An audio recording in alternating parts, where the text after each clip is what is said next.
Episode 13 of the Beth Zemsky Podcast. Interact.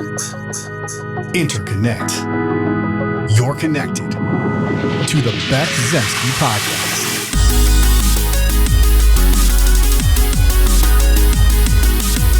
Hello and welcome to the Beth Zemsky Podcast. Ryan Garza here from NonPod, the nonprofit podcast community, here with Beth Zemsky and friends. Beth, how you doing? Great to see you. I'm doing great, and I'm super excited to be here with my buddies, Rebecca Voelkel and Barbara Satin. We're going to do a very special edition of the podcast. I think we mentioned on the end of our last podcast that on May 30th, we are having a big birthday bash to celebrate 195 years of activism between the three of us. Rebecca's turning 50, I'm turning 60, and Barbara's turning 85. And so I thought it would be great to have all of us together to do a little bit of reflecting on this 195 years of activism and to talk about what we think about the future. That is a lot of activism. So great to see you, Rebecca and Barbara. Thanks for being here. Thank you. It's great to be here. Yeah, looking forward to having a lovely conversation and with good friends. So we wanted to give you both a chance to introduce yourself, also talk about how you met Beth and also each other. So Rebecca, why don't we start with you? Great. Well, I'm Rebecca Voelkel, and I work as a pastor and an organizer and a sacred troublemaker. I am one of the pastors at Lyndale United Church of Christ, and I direct the Center for Sustainable Justice. So I kind of work at the intersection of LGBTQ, racial justice, food, and climate justice. Barbara Satin, I work in a variety of areas, but I also work part-time for the National LGBTQ Task Force, doing the faith work, which I was introduced to through Rebecca, but also doing work around LGBT aging and housing, and right now very involved with LGBT census issues, so we'll work on some of that. And so, Barbara, you've actually been on another one of the podcasts that I do. It's been a while. You were actually in episode, I think, 36 of the Twin Cities Pride podcast. It was the Transgender Day of Remembrance, like a couple of years ago. And of course, Rebecca, you have been on the Beth Zemsky podcast. This is way back in episode 4. This is episode 13 now. So thank you both for being on again today. Now, Beth, I know you wanted to talk with our guests here about kind of what brought you each to activism in the first place. And it's interesting because I don't know that we've ever approached this subject with you directly. So I thought maybe we'd start with you and we could go from there. Yeah, and I also just want to, before we get into that topic, just maybe spend a minute about how we know each other, which I think would be good. And I actually don't remember the first time we met, so I'm wondering if the two of you do, but I do want everybody who's listening to know is that Barbara and I have done this shindig before. So when I turned 50 and Barbara turned 75, we decided to have a joint birthday shindig. And I remember exactly where we were. We were driving back from a meeting of organizers for the NGLTF at that point. Now, and I don't even know the initials, the task force. We were driving back from Portland, Maine to flights in Boston, and we were in the car and we were talking about our birthdays and how to make them meaningful for us, given they're complicated. And we figured we would do a fundraiser for the task force. And so here we are 10 years later, still kicking ass and showing up. We should probably, at the end of this, make plans for the next one. So. Right, when you're 95 and I'm 70, we will probably still be kicking ass and showing up, right? So how did the two of you first meet? So I actually remember very well how we first met. I was called to be the pastor at Spirit of the Lakes United Church of Christ, and I came and did my... They think that this thing is called a candidating sermon, where no pressure. You get up there and you preach in front of the congregation, then people vote on you about whether or not you're going to be their pastor. It's like American Idol or something. Kind of is. And I remember preaching about my own coming out process. This was a predominantly LGBT congregation.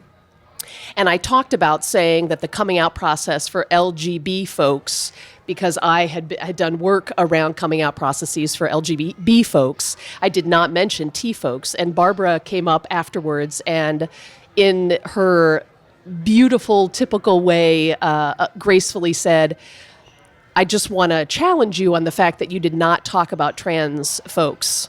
and thus began, 21 years almost of amazing collaboration, which has included things like I've actually seen Barbara Satin in flats as she helped me move into we moved stuff from New Haven, Connecticut to Cleveland, Ohio, and Barbara helped me schlep all my stuff up 3 flights of stairs into a little cell that I was moving into. Yeah. You promised me you were never going to say that to anybody, so...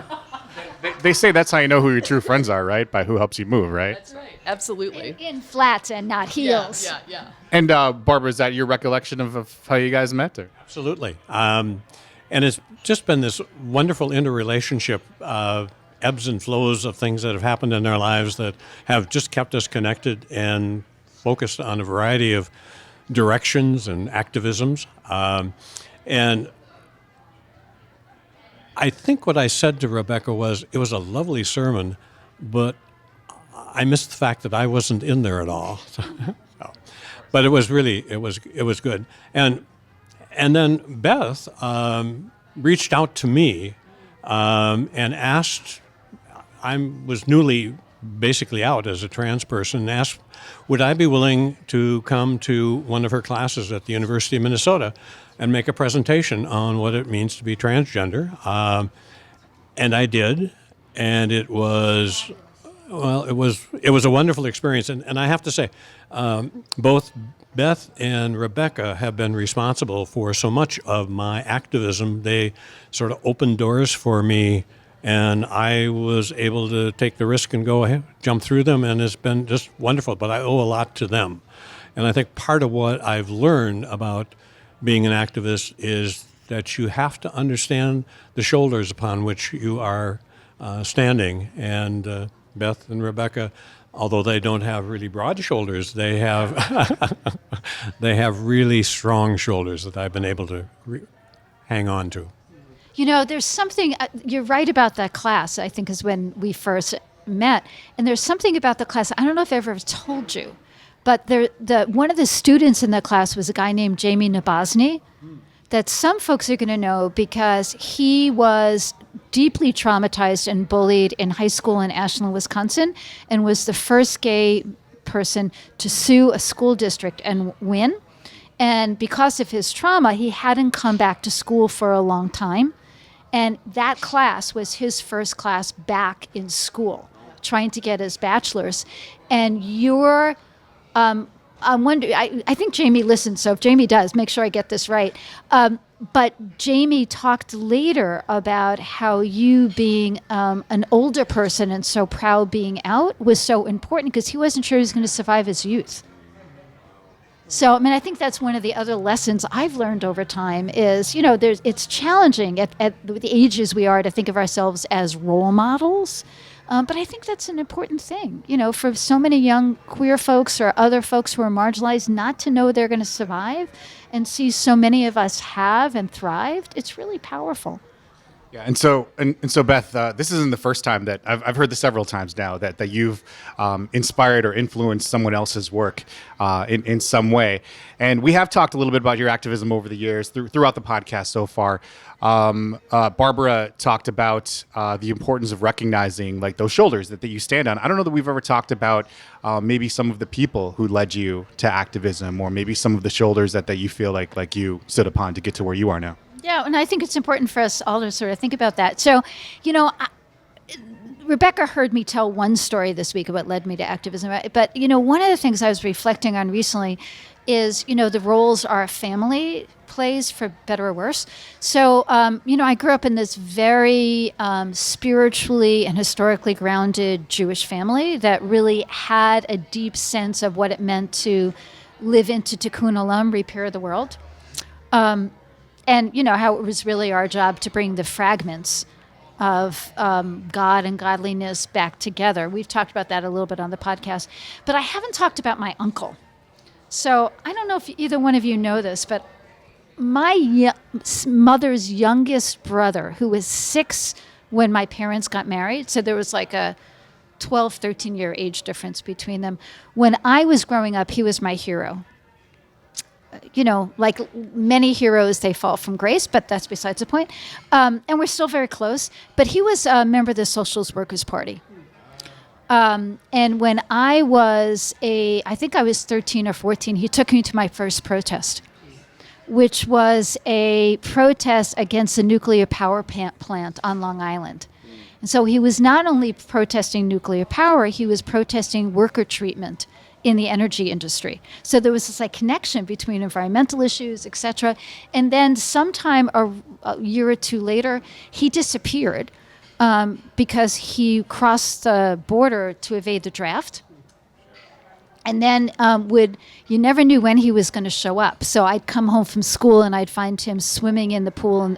We had this pool in the backyard. He'd just be there. Or we'd be whispering at Passover, is Stevie going to come? Is Stevie going to come? And we'd hear this little scratch on the window. And we'd open the side window on the dark side of my grandparents' house and he'd climb in. Because he would sneak back across the border from Canada to New York to come home for holidays. And so there was this whole sort of thing about protests and how systems work and the government not always having our best interests at heart. And, and as a separate story, when I was, at some point he came back, I think there was amnesty for draft people or whatever during Vietnam. And he came back, and I think it was my sister's engagement party. And he came with this woman that he had married, right? And the story was he married her in order to get citizenship. It was not clear whether it was Canadian or American citizenship, but it was very clear, we're just married for citizenship. So there's this whole thing about immigration and citizenship. And I asked her name was Karen, I said, so what's going on with my uncle? And she says, yeah, we're married, but I'm a lesbian. And I was like 17, and I was like, oh, what? So there's this role my uncle's had in a lot of this stuff that, and he worked for the Socialist Workers' Party Press for a long time. He was the printer for the press, those free newspapers they hand out. And when I first moved to Minnesota, he and his then wife, and they really are married, moved to Austin, Minnesota to be organizers for P9. So some of you might remember there was this big meatpacking strike. Hormel? Yeah, at Hormel, radical union, and they picked up from New York City and moved to Austin, Minnesota, and worked on the meatpacking line to be organizers for the meatpacking workers. So this socialist activism thing runs deep in my family, and so I thought I'd invoke my uncle now. Yeah. And Rebecca, there's a little overlap there, because you talked when you were on the podcast before that you were raised sort of an environment of working towards workers' rights. People can listen to that episode for the full story, but maybe you wanted to pick up on that a little. Yeah, it's so interesting. And thinking about our being together, I was thinking about different stories. And I know I have told the story of my grandfather and my Grammy were Scottish immigrants, economic refugees really from that caste system in the United Kingdom, in Scotland. And they were, I think before I could remember, I was being taken to organizing meetings, and there's a story of me at about 3 on a bus with my Grammy sort of standing up, and as we drove by, it was like, oh, there's St. Andrew's, and there's St. Michael's, and there, all the different churches. The only reason I knew that was that I had been at organizing meetings in the basement of those churches. And my parents met on... my dad did training on faith-based community organizing, particularly around racial and economic justice, and they worked on the Carl Stokes campaign. Carl Stokes was the first African-American elected mayor of a major city in Cleveland. So yes, there was, I was really reared on, I didn't have a grape until I was 14 because we were, in solidarity with United Farm Workers. And there really was this understanding that, both of my parents are, my father has died, but my mom, they both were clergy, pastors. And there is a way in which the weaving of much of our spiritual practice, I was raised that political activity and movement work is in fact faithful spiritual practice. But I think in terms of this conversation, certainly that was the milieu that I was raised in. But when I was growing up, I had a huge crush on Melissa Gilbert. Have I told this story before? I love this story. You can tell it again. All right. Well, so Melissa Gilbert played Laura Ingalls Wilder on Little House on the Prairie, and I was, every week tuned in to make sure to see what my shero was doing. And in 1983, she played in a made-for-TV movie. Melissa Gilbert played Jean Donovan, who was a U.S. Catholic laywoman who was raped and killed in El Salvador. She had worked with Archbishop Oscar Romero and other women religious doing pretty radical kind of liberation theology work in El Salvador. And I transferred my crush on Melissa Gilbert as Laura Ingalls Wilder to Melissa Gilbert as Jean Donovan. And that really led me into reading as much as I could on liberation theology, on some of the liberation struggles, particularly in Central America. And I guess one of the pieces that I think about is certainly the justice work to which we are called is deeply rooted in our families, and I'm very clear about that.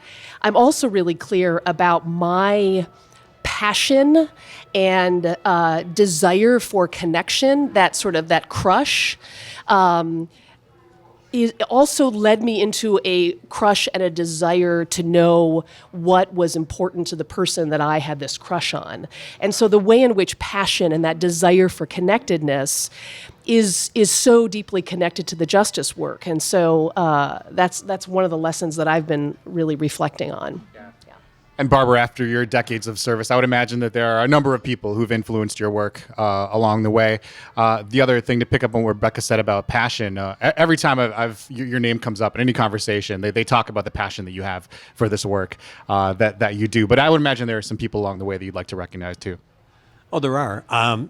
But the passion part is interesting because when I came out, I had no intention of being an activist. I was very active in St. Paul, and I came out and moved from St. Paul to Brooklyn Park so that I could be this quiet suburban housewife and sort of meld into nothingness. Nobody would know who I was, so I could figure out who is Barbara Satin, because I really had never had this opportunity to even figure out who I was. I eventually... That did not last.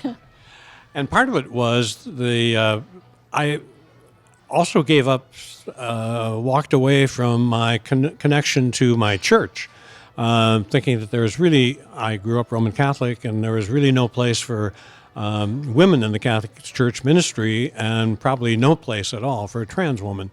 So I decided I'd be spiritual on my own, and that lasted about 3 or 4 months, and I realized I needed community. And I found Spirit of the Lakes United Church of Christ at the same time that Rebecca was coming on as the new pastor.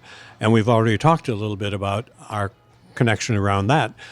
But that's what fascinated me about that whole process was shortly after she and I had that conversation, I got a call. The national gathering of the United Church of Christ happens every year. And they were having a national gathering in Chicago in, I'm trying to remember, 1998, I believe, 96. And they asked me if I would come and do a plenary session around what it means to be transgender in the church. And I thought, wow, I'm really sort of the first person out. Should I be doing this? And then I thought, no, they need to have this conversation. So I went to Chicago. In the meantime, I got a call saying, oh, by the way, we would like you to do this in song or in dance, drama, dramatic reading, something theatrical. And I thought, I don't do those things. I'm a great audience. You're going to do that. I would love to come and clap for you.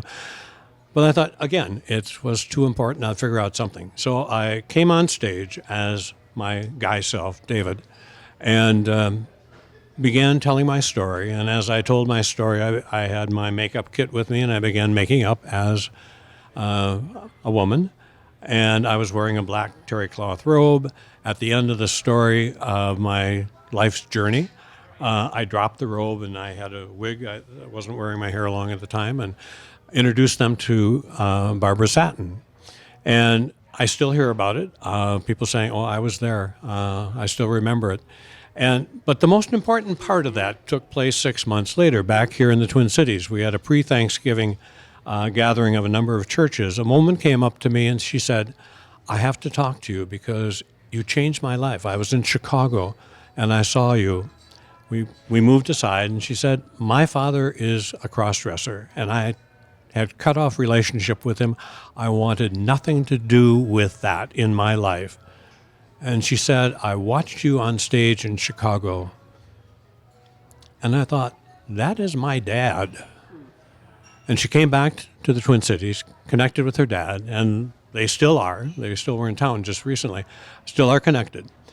And what struck me was, I'm glad that I was able to do that, but why did that have an impact? Well, it was because I told my story, and I had the freedom to tell my story.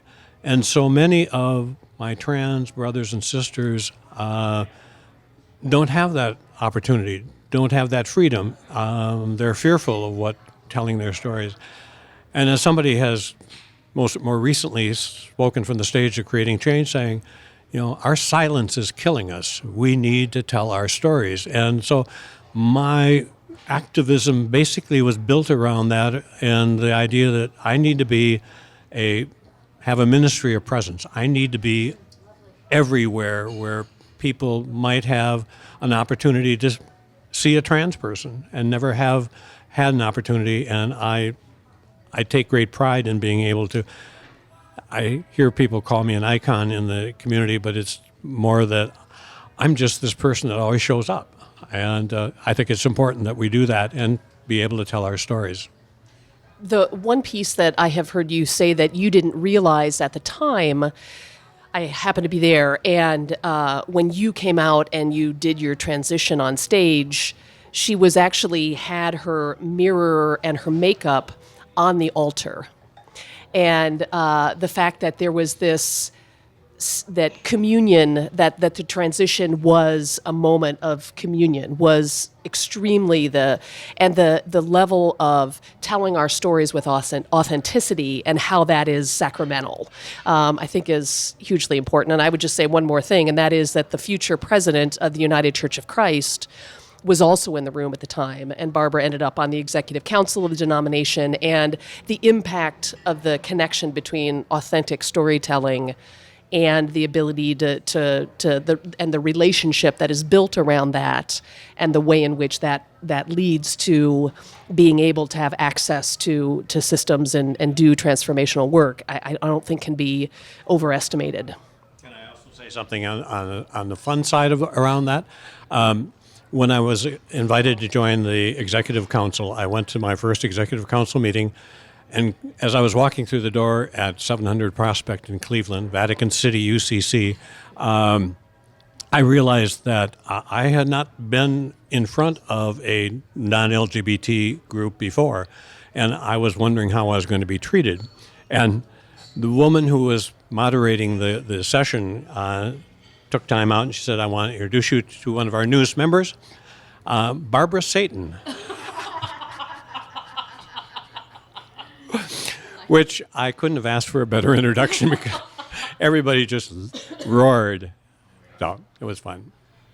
So one of the things I want to underline is one of the things we talked about before starting the podcast was underlining some of the lessons we've learned. And I think this thing about telling our authentic story is really important. And, I think we're in the moment, particularly in the LGBT movement.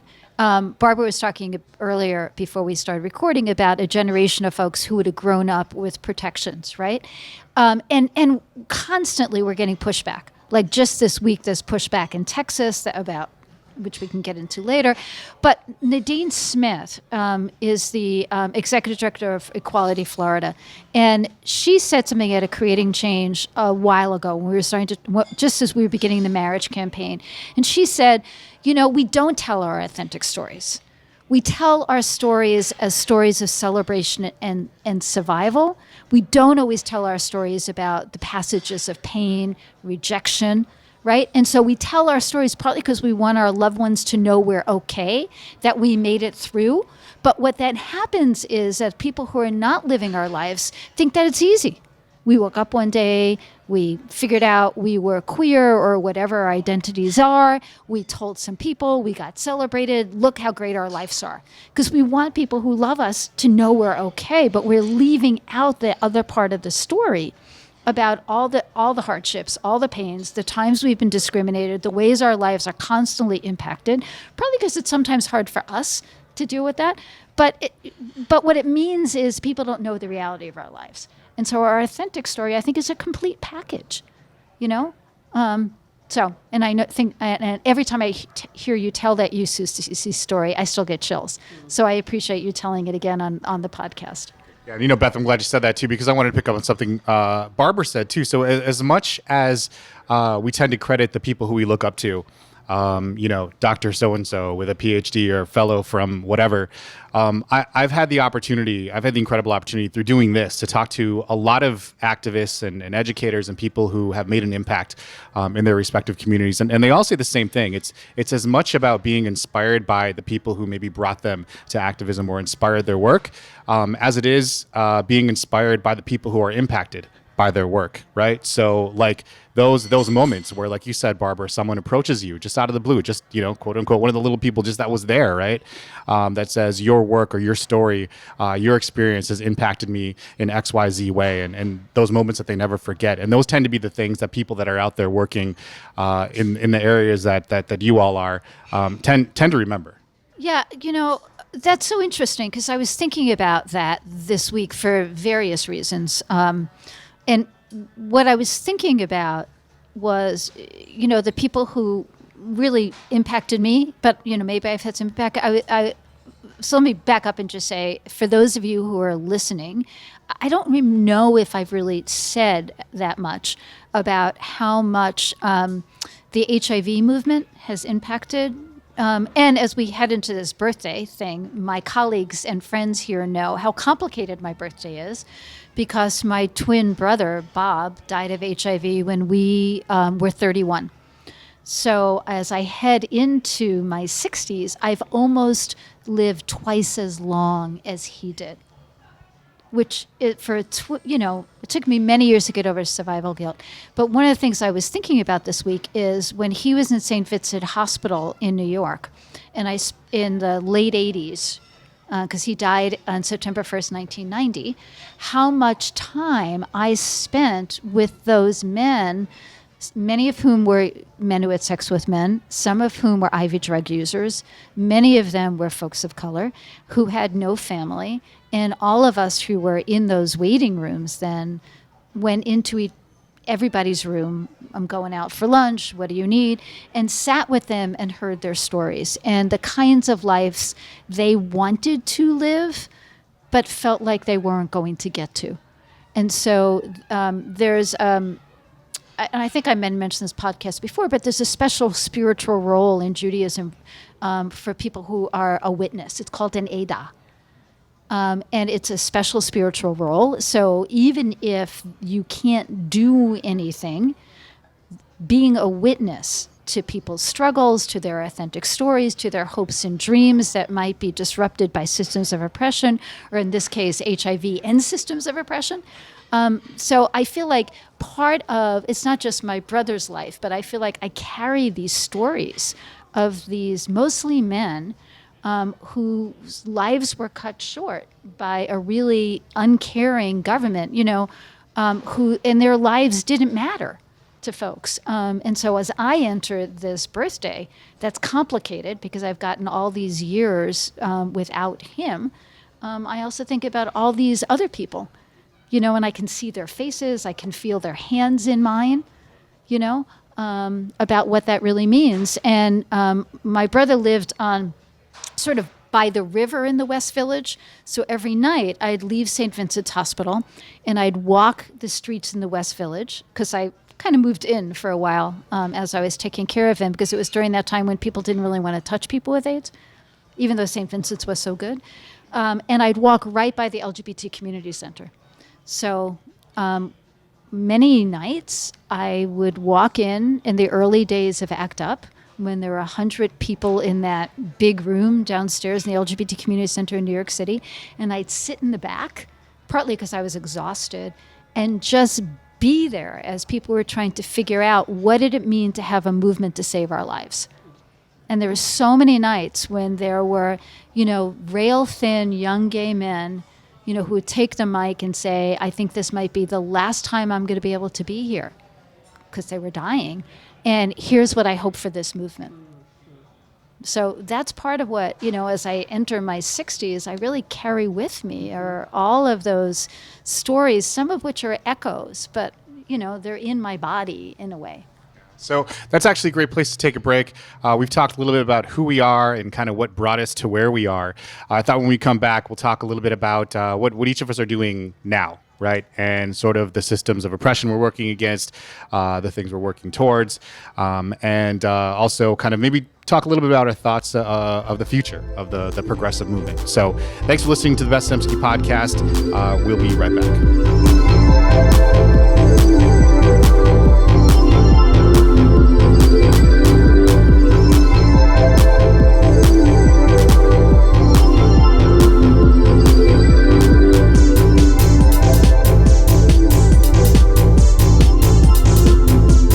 And welcome back to the Beth Zemsky Podcast. So Beth, we were talking a little during the break here. I wanted to pick up on something that Rebecca was talking about legacy. And Beth, you were also talking about how the HIV crisis really led to a lot of the work that you do or that you've done over the years. And actually, Barbara, you wanted to say something about this too. So Beth, why don't we just start there? Yeah. So one of the things we were talking about during break is, a couple of things. One is Barbara had a comment that I want her to make in a second about the men who lived through it. But I also think there's a way in which sometimes our LGBT community, and particularly some younger activists, don't quite understand generational trauma. And I think this is something for many of us. Like I think about my grandparents' generation who lived through the Holocaust and generational trauma. And Susan Raffo, who was on the podcast, who talked about generational trauma, how it lives in our body and the whole field of epigenetics and global somatics, right? And so I think that there's a tie here to there's a whole generation of gay and bisexual men who have sex with men, whether or not they are infected, they're affected by HIV. Because they saw an entire generation of their peers die. And so I just have to say, there are times when, and I can fall into this, when a bunch of younger folks in the community will talk about those older white gay men. And there is a piece to that where there might be some privilege, but stories are never that simple. That generation where we think now, those older white gay men, that's also the generation that lost half of their generation. In some places in the country, like in New York, 80% of that generation was HIV positive. Not here in Minnesota, but, So I think that how do we sort of see the complexities of our identities, what our movement has lived through, and what it takes to survive that level of trauma? That's a really important point, and I wanted to bring up the fact that, with the progress that's been made in fighting HIV and AIDS, there's a generation of infected men who have found a way in which medication allows them to live a full life, which they never expected, never planned for, never wanted, because they thought that this was it and they had made their peace with whatever it was going to be. And now all of a sudden for many of them, they have no wealth because they used it all up, or I forget the term that they use for taking their life insurance legacy and selling it. So they're living as sort of the last men standing around HIV and AIDS, and they are aging in a way that is hard for most of us to understand, and I think particularly hard for a younger generation. I think the LGBT community in Minnesota is blessed to have had the human rights protections that it has had for over a generation now. But I also think it's lost a lot because of that. We have lost sort of an empathy and understanding of what are the shoulders that our movement's built on, and our expectations of what we should expect from the future. I think that's something we sorely are missing in the LGBT community. Not just the young LGBT community, but also you think about the new old, the baby boomers, for example. Many of them have lived most of their lives, yes, have lived most of their lives under the protection of the human rights protection in Minnesota, which is wonderful. You know, we're the first state in '93 to provide protection for LGBT, and that was really earth-shattering. But it's also had some trauma around it. And Rebecca, I think while we were chatting during the break here, you said something that struck me about wanting to acknowledge the people who didn't make it. I'm wondering how much each of you are driven by the people who maybe walked side by side with you at one point and whose legacy, whose mantle you might now be carrying. Yeah, very much so. I've been very reflective on this. I actually have already celebrated my 50th birthday on March 5th. And I was born 3.5 months before Stonewall. So, you know, the lion's share of my life has been post-Stonewall. And I just think about, you know, the narrative of who the LGBTQ community is, you know, thinking about Stonewall and Marsha P. Johnson and Sylvia Rivera and like the street transvestite action revolutionaries and the ways in which poor folks of color, we really owe much of the movement to a kind of, I refuse to stay silent for, you know, for one moment longer. And yet, how the life expectancy of trans women of color and the number of folks who have died from HIV and how many people in our community have not made it to 50, let alone 60, let alone 85. To me, in some ways, this kind of lifts up the ways in which there is that generational trauma piece that Beth talks about. There's also the piece about not only telling our authentic stories as sort of hero journeys, but I know for myself, for instance, you know, I really I had an experience in El Salvador when I was 18 years old that I, you know, because of my crush on Melissa Gilbert, I ended up in El Salvador in 1987 as part of the repopulation movement, the accompaniment movement, where folks were refugees who had fled the Civil War and were in Mesa Grande, the refugee camp in Honduras, and just walked back into El Salvador. And there were some U.S. Folks who went down to sort of under the understanding that their presence in the community would help protect folks from the bombing by the National Guard of El Salvador, because of it would have interrupted. The U.S. funding would have been interrupted if U.S. citizens were killed. And I met a comadre, a mother of the disappeared, who told her story of how she had lost 6 children in the Civil War and witnessed one of them being tortured to death.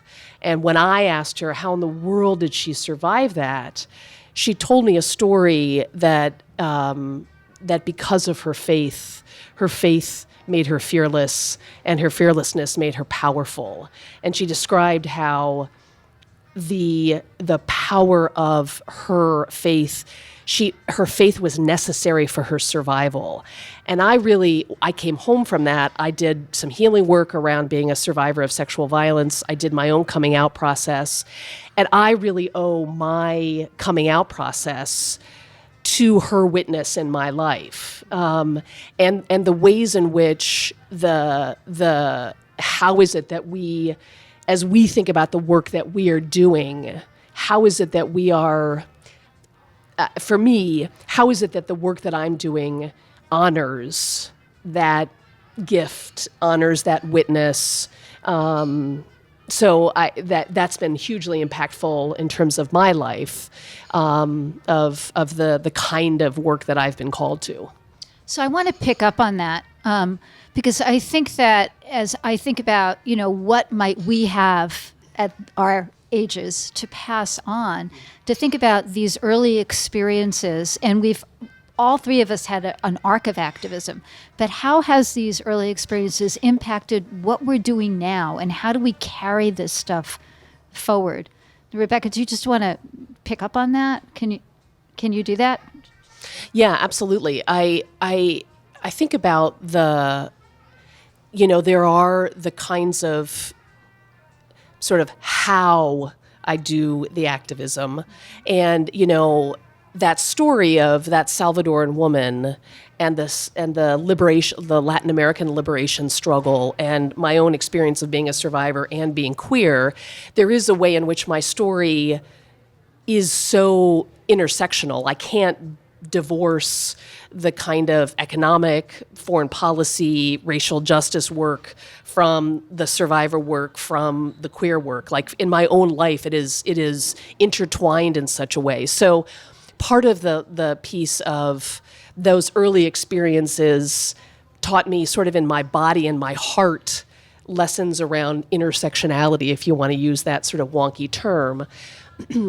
But it also, I think, the sort of, so the how, but also the particular manifestation of, the comadres were very much in that context doing resistance work. Like literally the woman I met, ran in, like threw up because she had been tear gassed protesting at the presidential palace. I mean, like risking her life around resistance work. So sort of learning that the sort of the how, the sort of strategies of resistance, but also, the ways in which the whole accompaniment movement, the repopulation movement, was kind of a building parallel structures, right? So it was like we're not trying to be revolutionaries, we're not trying to be reformers. We're just going to build something that is rooted in our values of how the world ought to be. So I feel like part of the early experiences have impacted me in terms of the how and some of the particular strategies, and recognizing that our activism needs to be smart around what does the particular moment and time call for in terms of what are the actual activities we're about. And Barbara, I assume some of your early experiences in activism have inspired you along the way, and also probably will influence what you end up passing along to the next generation of activists. Very true. And I can go in a number of different directions, but one of the things that really struck me, again, it was something that was connected with the church, Spirit of the Lakes United Church of Christ, and with Rebecca. When I joined the church, we had a number of people from the trans community who decided that, I guess if Barbara can go, it's maybe someplace that I could feel comfortable. And so we had a number of trans people that would come to our worship services on Sunday. And one of them, Gail, went home on a Sunday night and suffered a stroke. And in the process of getting emergency care in the emergency room, and then being shifted to Veterans Hospital, then into rehab and all of that, and into independent living again, Gail had to become Glenn. Had to give up the gender identity that was most comfortable for her in order to access the services that were necessary for her life. And what was important to the church community, Rebecca, myself, Roger Young's another member of the church, we had a long conversation about the fact that this is not a unique situation. There is, we had the human rights protection. They were in place. People would say to Gail afterwards, why didn't you just say, well, I'm transgender and you need to treat me appropriately? When you're basically your life is in the hands of other people, somehow you lose a little bit of the freedom and bravery that you might have had when you really are struggling to just survive. And we wanted to see whether there was some way in which we could energize not only the broader community, but also the LGBT community around aging issues. And so we formed an organization called GLBT Generations, and it had basically two goals: to help the LGBT community think about what it means to age, and to think about putting in place the resources and documentation necessary to make that work for them, but also to do work within the broader community around why it's different for LGBT people to age. Many of the things we go through are the same things that others go through, but there are other modifying effects, not the least of which is for trans people, the gender issues that the anatomy issues that many people face, but more importantly, the isolation, the fear. What is going to happen to me if somebody finds out that I'm a gay man or a lesbian or a trans person? We did a lot of work with the senior care community. From that came Training to Serve, which is now part of Just Us Health organization. And they've trained thousands of senior care providers to help them understand what it means to be old and to have the background and experience and the trauma that these people have faced as they age. And I think that's one of the things as a legacy I put forward. And I think that it's important. It also gave rise tangentially to the fact that we have in Minneapolis, we have the second affordable LGBT senior-focused housing project, Spirit on Lake, at 13th and Lake Street, which came about because of the focus that Spirit of Lakes took around aging issues and the fact that we had this little church and large parking lot, and the eventual opportunity to make a statement. Still need to have much more affordable housing that's open to LGBT people, but at least it was a start. And so, those are all things that I take great pride in. And so, Beth, I know one thing we want to talk about was sort of a lot of the other work that you three are all doing in the community. Rebecca mentioned identity and threw the word intersectionality out there, right? The sort of wonky buzzword that's thrown around a lot these days. But she hit on something really important, is that it's so hard to sort of like divorce like certain parts of your identity from the other parts. Barbara's talking about doing affordable housing work. Rebecca's done a lot of work with, workers' rights. You've done a lot of work with sustainability and climate change and those kinds of things. I feel like, from my experience, that sort of the modern progressive movement operates on the premise that sort of the high tide rises all boats. So, Barbara, if you're working on affordable housing issues, it's going to help everybody, including LGBT people. If you're working towards, workers' rights issues, it's going to affect LGBT people within that space. Same thing with you, Beth, and the things that you work towards. And so on that, we wanted to take a minute, kind of talk about some of the other work that you are doing in the community. Yeah, I think that one of the things that's important is Rebecca's talking about this ministry she's doing now around sustainability and justice, right? And you're doing this work around aging also at the national level with the National LGBTQ Task Force. And some of the amazing work that Barbara hasn't talked about is also how much the connection with AARP has shifted, right? So there's a lot happening. And if I think about just my HIV story, part of what I learned, not just there, but it really brought home, is Rebecca was talking about strategy and tactic. And part of what the HIV movement did so well, and ACT UP did, is street politics, right? got the radical flank out on the street. Then you had the AIDS treatment groups working with the FDA. Then you had other folks working inside the government around how does the ADA, the American Disability Act, cover HIV? I mean, so it was like, how do you do insider and outsider stuff? And so as I think about my work in the movement, and just my professional work, what I get paid for, that's what I try to do, is I try to sort of think about how am I an activist in all of the roles that I have. So when I'm working with foundations around racial equity, that's an inside thing.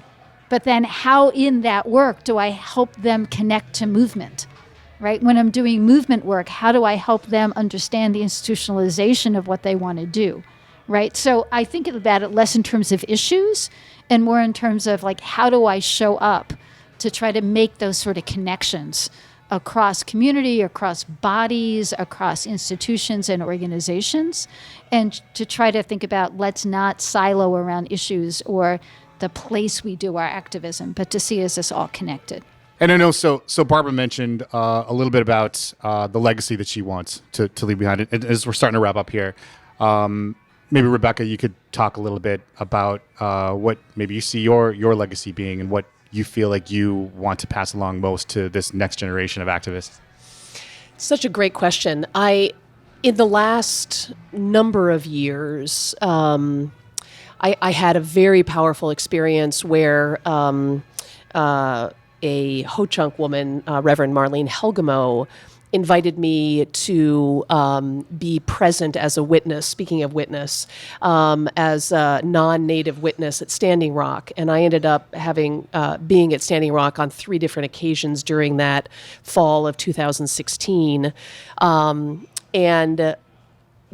prior to that, have been doing more work with Healing Minnesota Stories and other Native-rooted justice,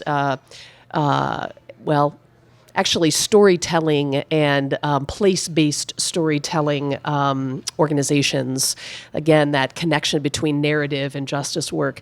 And I've really more and more been thinking about my own queerness and being an out lesbian now for 30 years. I mean, that's the other piece about turning 50 is I've also been out for 30 years, which, kind of, I sort of is astounding to me at times.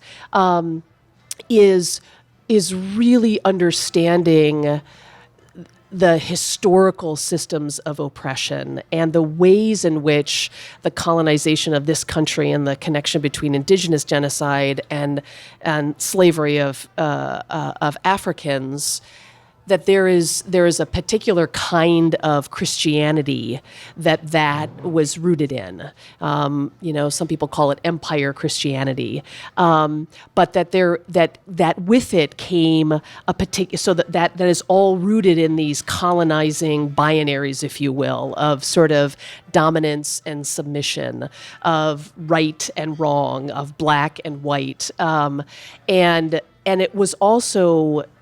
It was that the stuff around sexuality and gender that we are dealing with now is absolutely completely linked to the kind of Christianity that was perpetrated on this continent. And so I'm really grappling with now in terms of my legacy is how do I sort of walk as a lesbian, as a white woman, as a survivor, as a, with complicated identity, right? I have targeted identities and I have, well-resourced and sort of privileged identities. And so I've been doing a lot of work with a group called March, Multi-Faith, Anti-Racism, Change, and Healing, that is very pro-queer and also looking at how do we dismantle white nationalism, white supremacy, doing sort of congregationally based work. And, and I do that because I'm queer and because of my experience as a lesbian. So I feel like I of the 3 of us have the least right to be talking about legacy as the youngest in the bunch. But I am really aware that in the last like 2 or 3 years, I have gone from being the youngest person in the room to being literally the oldest in the room by about 10 years. And so part of my legacy, I feel like at this particular moment, is what does it mean to begin to think of myself as an elder? And how do I bring some of this wisdom around, intersectionality, around religiously rooted, around how is it that we actually do this for the long haul and marathon as opposed to sprint work, and how are we wise about the inside or out, like how am I, so at the moment I'm sort of shifting from being the student of these two at the table to trying to think about what is my role as mentor in some of those spaces, and doing that in a way that I'm not an asshole about it. And Beth, I'm kind of glad Rebecca said that, 'cause I'm not entirely convinced this whole talk about legacy isn't just a bit premature. To tell you the truth, you were talking about doing this again in 10 years, which I'm totally game for. But I have a feeling that all three of you are really kind of just getting started, and this whole talk about legacy might be happening a little early. Well, I actually think it's an interesting thing for us all to think about at every age. Like, I don't think it's just at the end of our life. But if we think about what is it we want to leave behind, maybe we might be a little more intentional about what we're doing and not be assholes. So it was interesting, Rebecca, you said that. I actually, Quorum years ago, when it was first starting to do these awards, I got a Lifetime Achievement Award at the age of 48. So I thought that was kind of weird. I'm not dead yet. I'm not dead yet. But a few years ago, I was quite honored to get Out Front's Legacy Award. So I really had to think about what do I want to say, right? And things change and I grow. But as I'm thinking about today, because it will change, and I'm not done yet. I'm far from done, just saying. The thing that I thought about that I wanted to say is actually what I want to say again, is that it's going to sound corny, but I think that if there's anything that I want to leave as a legacy is really thinking about the transformational power of love and passion. Amen. Because when I think about the three of us sitting here as queer people who, and really what the queer movement has to teach progressive movements in general, right? Because you think about all of us as queers, at some point or another, we decided to risk everything in our lives, every single connection, every potential material thing we had, every possibility for future progress in our lives, in order to live authentic lives that were centered on the potential of love and passion. Right? Like, we were willing to risk everything because we believed in the transformational power of love, and that we wanted to have that more than anything else. Right? And I think when we think about our movements, intersectional, the issues were out there, as heady as they get, what if we really centered on the transformational power of love? Because if we were going to do that, it would mean that we couldn't throw anybody under the bus. It would really mean that if we were going to, that the folks at Standing Rock, the folks who are dealing with the opioid epidemic, the folks who are out of jobs, the folks at the border, the kids in cages, right? All of this crap. What would it really mean to center love, not anger, but love and compassion in our movements? I mean, my hope is that I carry that in my work. I don't every day, but I keep trying to focus back on, so I've been out for nearly 40 years. And I focus on those early moments in my coming out process that started in 1979, so it's now been 40 years, of how scared I was and how many relationships I did lose, and how much I was afraid I wasn't going to be able to graduate college and I was not going to have a job, and all of that stuff that was really real for me in 1979. And how much I went for it because I couldn't imagine living another way.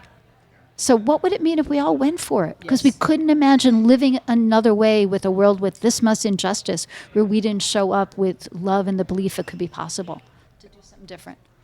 And I'll just say, sort of, as the person at this table with the least social justice work experience and perhaps the least amount of formal education, I'm really glad you said that, Beth, because I too believe in the transformational power of passion and love. And I think as a lot of young activists, I feel like oftentimes that's all we have as we're developing our own legacy. So I definitely agree with that. So we also wanted to talk just quickly here about your thoughts on the future of the progressive movement. You all said you plan on being around, being a part of this future of the progressive movement for some time. So I thought just briefly we could each just kind of share our thoughts on that. Wow. Well, I've got the biggest challenge simply because of the age, but I still have great energy, a lot of work left to do on a variety of subjects. So as long as my body holds and God is willing to grant me more years, I'll continue to do the work that I do.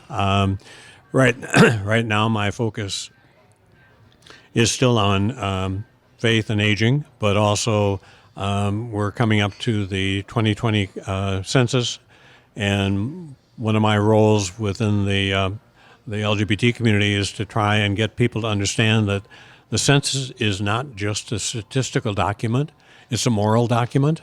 It has such an impact on the lives of so many marginalized communities, and we need to be sure that it's fair, and people need to be counted and step forward and be willing to take a risk in some cases to make that count happen. But once the census is over, there'll be other issues ahead of us that I look forward to. I don't see a time in my life that we'll run out of issues that we will be called to. I think the piece that I see as one of the greatest challenges to the progressive movement, I feel like I'm echoing some of what you have already said, Beth, but that we have tended on the left to be very focused on siloed issues that are sort of somehow competing with one another. And that we, I laugh because I've been in so many rooms where we just deluge people with facts about, all the horrible things that are happening in the world. And I do a fair amount of work with folks who are working on climate, and really, like, the world is going to hell in a handbasket. It's true. And, like the report that just came out about the number of species that are going extinct. I mean, and so, there is a panic about, like, getting people to understand the facts of the situation. And yet, my experience of what changes people's hearts, what engages people, is how is it that as a progressive movement or movements on the left, how is it that we are not eating each other for breakfast, are not just spewing facts at one another, that what is the love and passion, what is the narrative of inspiration. So for me, the work around religiously rooted movements that help us stay grounded in our deepest dreams and hopes for the world is critically important. And this piece of the part of empire Christianity is this conquering, dominating narrative. And so for me, what is a narrative of love and passion and justice that is actually about we honestly are, in fact, existentially connected to one another, but we literally cannot survive without one another. And so how are we deeply, passionately connected to one another? So those are my hopes for the progressive movement. And for me, quickly too, Rebecca mentioned the silos, right? These issue silos. I guess my hope for the future of the progressive movement is that those silos, those walls between the silos start to come down. Yeah, and I completely agree with Rebecca, so I don't want to repeat any of that. The thing that I would encourage us to watch out for in the future is the way in which we mirror the polarization that we're living in context of the right. we've talked in the podcast before about sort of movement waves, and one of the signs of a movement in decline is ideological purity. And I worry about that around, getting the words right. And we have to sort of lean in with love and compassion about our journeys to be able to form authentic connection. Relationships take work. It takes work to create shared meaning. It takes work to be able to understand each other and to see these connections. And that's part of what love's about is, what's that stupid thing, love story, love means never having to say you're sorry. I think love means having to be accountable every day of your life, which is more, right? And how to live into a relationship like that. So that's my worry, is that we have an expansive graciousness as we're trying to imagine what is it really like to really believe we need each other and we have to count on each other. Because that's relationship work. It's not ideology work. Wow, this conversation could go on all night. We're already a little long. So we're going to take a quick break. We're going to come back. And then we're going to switch gears to something fun. We're going to talk about this triple birthday bash y'all are doing here pretty soon. We'll be right back. Thanks for listening to the Beth Zemsky Podcast.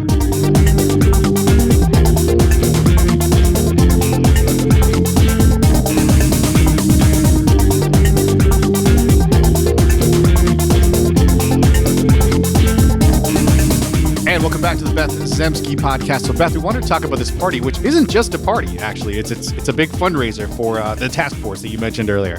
Yeah, so this is a big party celebrating our 195 years of activism, which you've heard a tiny snippet about. It's going to be Thursday, May 30th from 6 to 8 p.m. at the Dodge Nature Center in St. Paul. And given the discussion about climate, there's not a better place to be. It's a beautiful location. Lady K is going to be helping to provide the refreshments, and it's going to be a fundraiser for the National LGBTQ Task Force that we've all been associated with.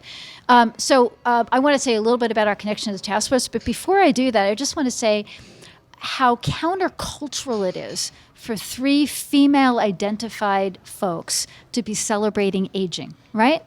Because, I sent out, I put it on my Facebook page, I made a Facebook invite, but I sent it out to my entire list, which I wasn't nervous about because until I sent it out to my entire list, which is also my work colleagues and everything. And it's like, oh, you're a 60? So there's like all of this like weight for women and aging. And I feel like one of the disruptive things we're doing is also celebrating being 50, 60, and 85. It's like that in and of itself for women is like, yeah. Is that a similar experience for each of you? Well, I feel like I have been mentored by old lesbians organizing for change, OLOC, who are all about, dude, you got to claim your age and say it proud. But and I feel like it's slightly true for me. I've always actually anticipated each of my birthdays, getting excited about growing older. But this is the first year where I was like, oh my gosh, 50. It does feel different to me. And yes, it's been a little bit of a shock, honestly. So say something also as we go around about your connection to the task force, too. Sure. So I did mention that Barbara and I got to make a fair amount of Sacred Trouble together. I was, I think, 8 or 9 years the faith work director for the National LGBTQ Task Force, and continued to be deeply grateful for the kind of religiously rooted justice work that the task force is doing. And as I mentioned early on in the podcast, Rebecca and our paths have crossed in so many different ways, and I had the opportunity when she became the faith work director to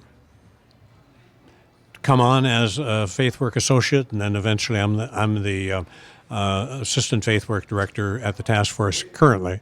And while most of the time together we spent in Minneapolis, where the offices were for the faith work, they're now primarily in D.C., and I have my sole cell here in Minneapolis, but still doing the good work. And I love the work, and I love the people that I'm working with. And it's sort of fascinating to be the grandparent within this young organization, because if you're over 40, you're probably not part of the task force. And I'm 85, and they seem to really respect and love me, and I respect and love them. Their energy and passion is wonderful. So my connection to the task force actually started in the 80s. So I'm what you might call a task force lifer. I was on the board for 6 years and have been at every single creating change except the first one. So that's what you mean by lifer. But also part of my connection to these two is that when Rebecca became Faith Director, I was actually on the board and then left the board. And Rebecca hired me to be a consultant for the Welcoming Church Program Leaders, which I did for about 5 years too. So the task force, for those of you who don't know, is the progressive arm of the LGBT national movement that really believes in the intersectionality of LGBT stuff and race and class, and is really about growing the movement at the grassroots level. So my hope is you come to the party to celebrate us, but also to give generously to the task force and to the future of the movement, and to enable folks to live lives full of passion and love. So come and have some wine, beer, some refreshments provided by Lady K. Celebrate 195 years of activism and make a difference at the same time, right?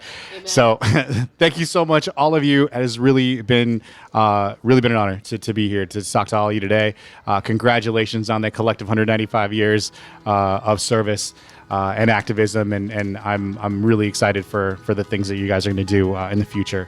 As well. So thank you once again, everybody, for listening to the Beth Zemsky Podcast, and we'll see you next time. Thanks, Ryan. Thank you, Ryan. Thank you. The Beth Zemsky Podcast is a production of the Non-Pod nonprofit podcast community.